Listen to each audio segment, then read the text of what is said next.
మనతో పాటుగా ఎంపీ ఈటల రాజేందర్ ఉన్నారు. రైతు రుణమాఫీ లక్షలోపు చేసినామని చెప్పేసి ప్రభుత్వం చెప్తా ఉంది. మీకు వస్తున్నటువంటి రిపోర్ట్స్ ఎట్లా ఉన్నాయి రైతుల విషయం? కొన్ని వేల సంఖ్యలో రైతులంతా కూడా ఆందోళన చెందుతూ ఉన్నారు. నాకు 90,000 రుణం ఉంది, నేను 2022లో తీసుకున్నా. నాకు 80,000 రుణం ఉంది, నేను 2021 తీసుకున్నా.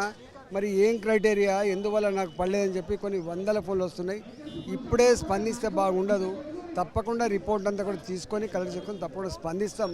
ఇవాళ వీళ్ళు ఏ గైడ్లైన్స్ అది ఇచ్చిండ్రో, గైడ్లైన్స్ లేకుండా ఇచ్చినామని వాళ్ళు ఒక దగ్గర చెప్తున్నారు. కానీ గైడ్లైన్స్ అమలు చేసి ఇచ్చినట్టుగా కనబడతా ఉంది. 34-35 వేల కోట్ల రుణం ఉంటే ఇవాళ ₹1,00,000 లోపు నాకు తెలిసి వాళ్ళు ఎన్ని వేలు ఇచ్చిండ్రో నాకు తెలియదు. కానీ ఒక సగం మంది రైతులు మాత్రం ఆందోళన చెందుతూ ఉన్నారు. ఇక గ్రూప్స్ విషయంలో పోస్ట్పోన్ అయితే జరిగింది.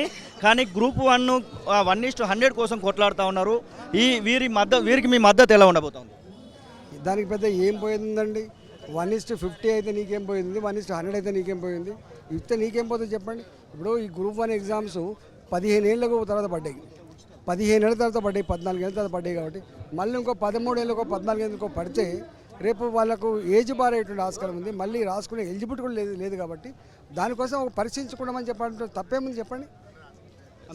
ఇది పరిస్థితి. ఖచ్చితంగా రుణమాఫీ విషయంలో ఒక గందరగోళం అయితే ఉంది అనేటువంటి మాట ఎంపీ ఈటల రాజేందర్ చెప్తున్న పరిస్థితి. కెమెరా పర్సన్ సతీష్తో శ్రీనివాస్, తొలి వెలుగు, హైదరాబాద్. అసలైన తొలి వెలుగు. ఫాలో వాట్సాప్ @తొలి వెలుగు official.